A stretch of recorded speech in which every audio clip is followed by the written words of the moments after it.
आता काय बनवू? डाळ भाताची खिचडी नाही, नको, मला बिलकुल मूड नाहीये ती करायचा. एक काम करतो, मॅगीच बनवतो आज. जेवणासाठी मॅगीचा बेत आखून त्याने पटकन तयारी करायला घेतली. एका बाजूला भांड्यात पाणी गरम करायला ठेवलं आणि दुसऱ्या बाजूला मॅगीचं पॅकेट खोलू लागला. एरवी तर कामाबद्दल त्याचे विचार चालायचे, पण आज मात्र तसं होत नव्हतं. समोर हात चालू होते, पण सकाळपासून घडत असलेल्या स्पेसिफिकली अक्षय बाबतीतल्या गोष्टी त्याच्या मनात फेर धरत होत्या. त्याच्या प्रत्येक तापट प्रश्नावर आणि वाढलेल्या आवाजावर तिने हळूवार मांडलेलं तिचं मत हे काही त्याच्या मनातून जात नव्हतं. आपण ऐकत आहात अध्यायम या कथेचा पुढचा भाग सुरू करण्याआधी प्लीज माझ्या चॅनलला सबस्क्राईब करून घ्या आणि आधीचे पार्ट ऐकले असल्याची खात्री करून घ्या. चला सुरुवात करतेय. अध्यायम भाग 10.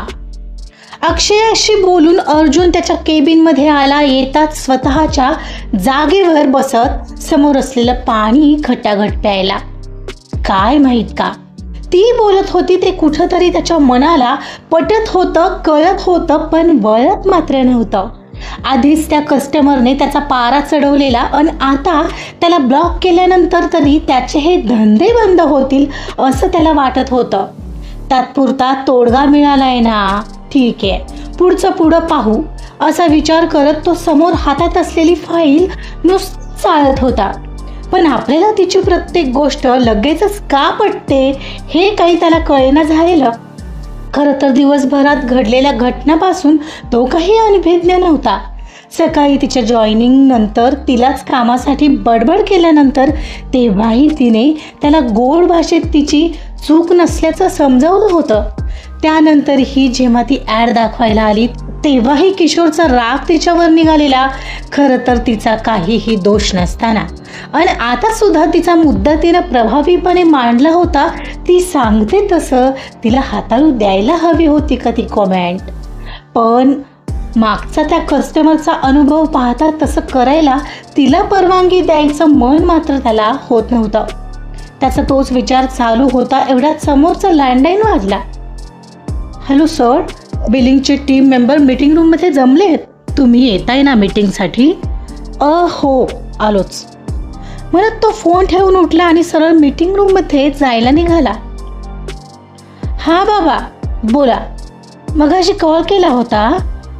काय ग, बिझी होतीस का? मला वाटलं करशील कॉल मला रिटर्न. कुठे आहेस आता? अहो करणारच होते पण नंतर विसरले मी. मग नंतर विचार केला निघताना घरी कॉल करावा. आता घरीच निघाले. पण तुम्ही कॉल का केला होता? काही काम होतं का? अगं येताना चौकातून दूध घेऊन येशील ना, संपलंय. हो ठीक आहे. आणि भाजी वगैरे पण आणायची आहे का बाबा? आण एखादी आणत असशील तर. ठीक आहे चला मग घरी आल्यावर बोलू. आणि हो मी बनवेन आल्यावर जेवण.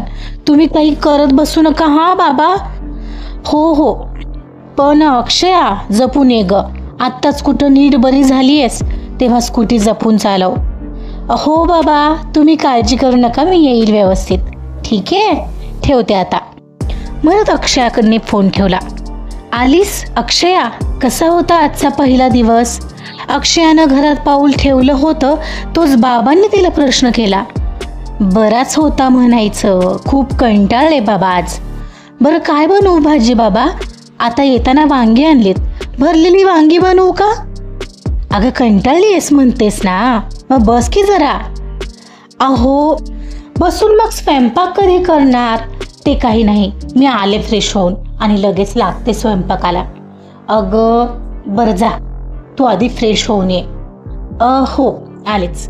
म्हणत अक्षया गोड स्मित देऊन फ्रेश व्हायला निघून गेली. अक्षया काहीच वेळात फ्रेश होऊन आणि कपडे बदलून आली आणि लगेचच किचनमध्ये गेली. अक्षया अगं आता आली आहेस तर आधी गप्पा तरी मार, मग बनवू आपण जेवण दोघंही. काही घाई आहे का? बाबांचं वाक्य तिच्या कानावर पडत होतं पण त्याकडे दुर्लक्ष करत ती किचनमध्ये आली आणि पाहते तर गॅसवर कढई झाकलेली उघडून पाहिली तर त्यात पनीरची भाजी आधीच बनवलेली दिसत होती. मग तिने साईडला ठेवलेला कुकरही बघितला आणि गॅसवर काही क्षणांपूर्वी उकळलेलं वरणही तिला दिसलं. वा, हे सगळं बनवलंय म्हणजे पोळ्या सुद्धा केल्या असणार बाबांनी, आय एम शुअर. तिला खात्री होती. तरीही तिनं पोळ्यांचा डबा उघडून पाहिला तर त्यामध्ये त्या सुद्धा ऑलरेडी बनवलेल्या दिसत होत्या. बाबा बाबा, तिने उपहासाने डोळ्यांची उघडझाप केली आणि त्यांना आवाज देत सरळ किचनच्या दरवाजात येऊन थांबली. ती तिथूनच कमरेवर हात ठेवून बाबांना एकटक पाहत होती. पण बाबा जणू काही झालंच नसल्यासारखं टीव्हीच पाहत बसलेले तिच्याकडे पाहतही नव्हते. मस्त, अगदी छान नाटक जमतंय हा तुम्हाला. तुम्हाला सांगितलं होतं ना मी की जेवण बनवू नका, मी आल्यावर बनवेन.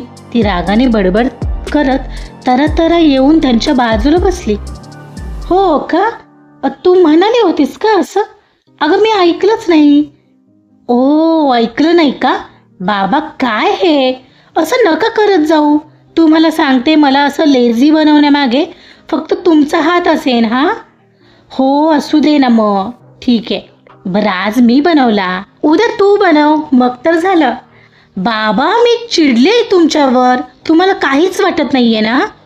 अगं किती चिडतेस. तुझ्याशी फोन झाला तेव्हा माझं ऑलरेडी सगळं बनवून झालं होतं, फक्त वरण राहिलं होतं, ते शांतपणे सांगत होते.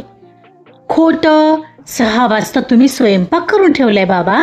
कोणाला फसवताय? जा, मी नाही बोलणार आहे तुमच्याशी. ती जरा फुगलेली हाताची घडी घालून भलत्याच दिशेला तोंड करून बसत बोलली. ए अक्षया, ठीक आहे ग, मी आहे तोपर्यंत तर खाशील माझ्या हातचं, मग वाटलं तरी मिळणार नाही हा, सांगून ठेवतो. ते तिची मस्करी करत म्हणाली खरे, पण आता मात्र ती आणखीनच चिडली. बाबा असं बोललात ना तर माझ्या इतकं कोणी वाईट नसेल, कळलं ना? पुन्हा असं बिलकुल बोलणार नाही आहात. बाबांचं ते बोलणं पाहून रागाने ती पुन्हा त्यांच्याकडे वळली तेव्हा तिच्या डोळ्यात पाणी चाललं. अगं रडत काय आहेस? बाबा I hate you, I hate you म्हणत ती त्यांना बिलगली.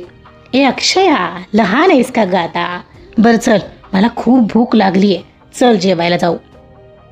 असं ना, आता तुम्ही असंच म्हणणार मला मनवायला, म्हणजे तुम्हाला भूक लागली असताना मी जेवणार नाही असं तर होणार नाहीच ना. गप ग, चल जाऊ जेवायला, मीही तुझीच वाट पाहत होतो. चल घेऊ बाहेर जेवणाचं दोघं, का तेही मीच करू? काही नको, मी घेते आहे बाहेर जेवण. आणि बाबा तुम्ही आता तिथं शांतपणे डायनिंग टेबलवर बसणार आहात, हा समजलं ना? बरं बाई, ठीक आहे म्हणत बाबा स्मित करत डायनिंग टेबलवर जाऊन बसले आणि तीही जेवणाचं किचनमधून बाहेर आणायला गेली. अक्षयाने पटापट जेवणाचं बाहेर घेतलं आणि दोघांची ताटं बनवू लागली तर बाबांनी तिला नेमकाच प्रश्न केला.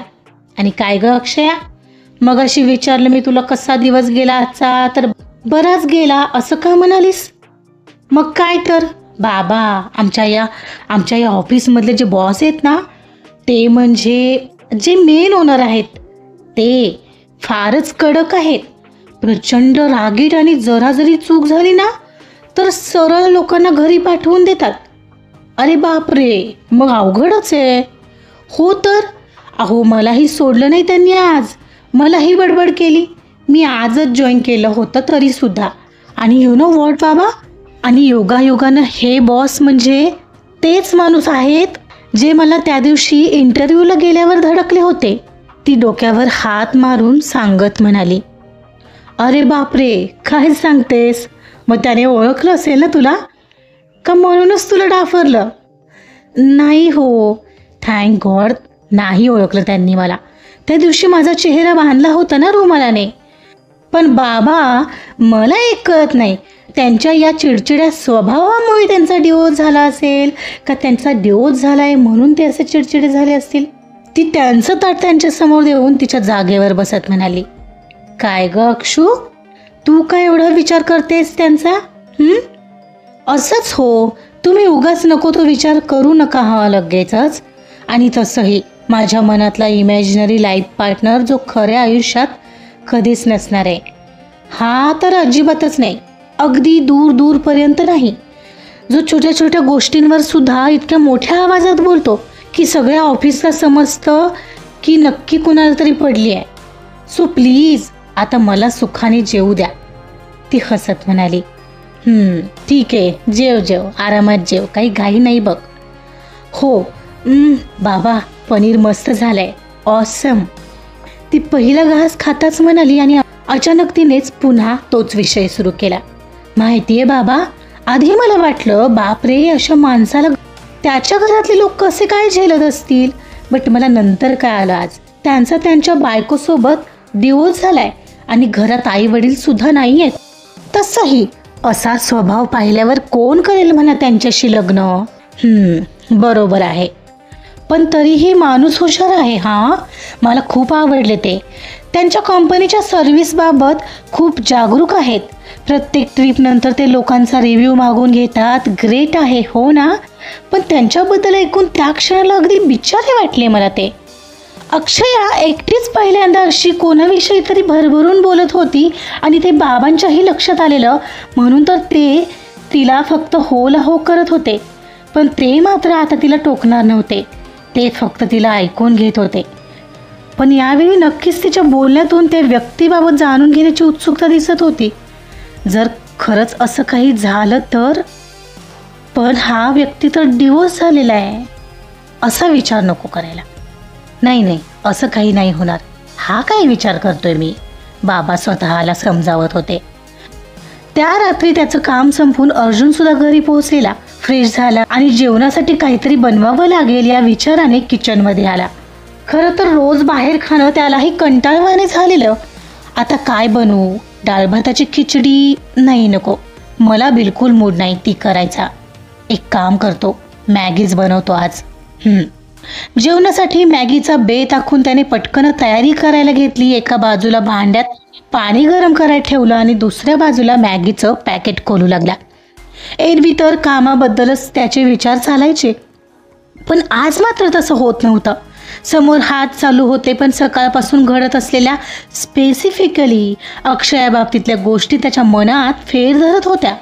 त्याच्या प्रत्येक तापट प्रश्नावर आणि वाढलेल्या आवाजावर तिनं किती हळुवारपणे तिचं मत मांडलेलं हे काही त्याच्या मनातून जात नव्हतं.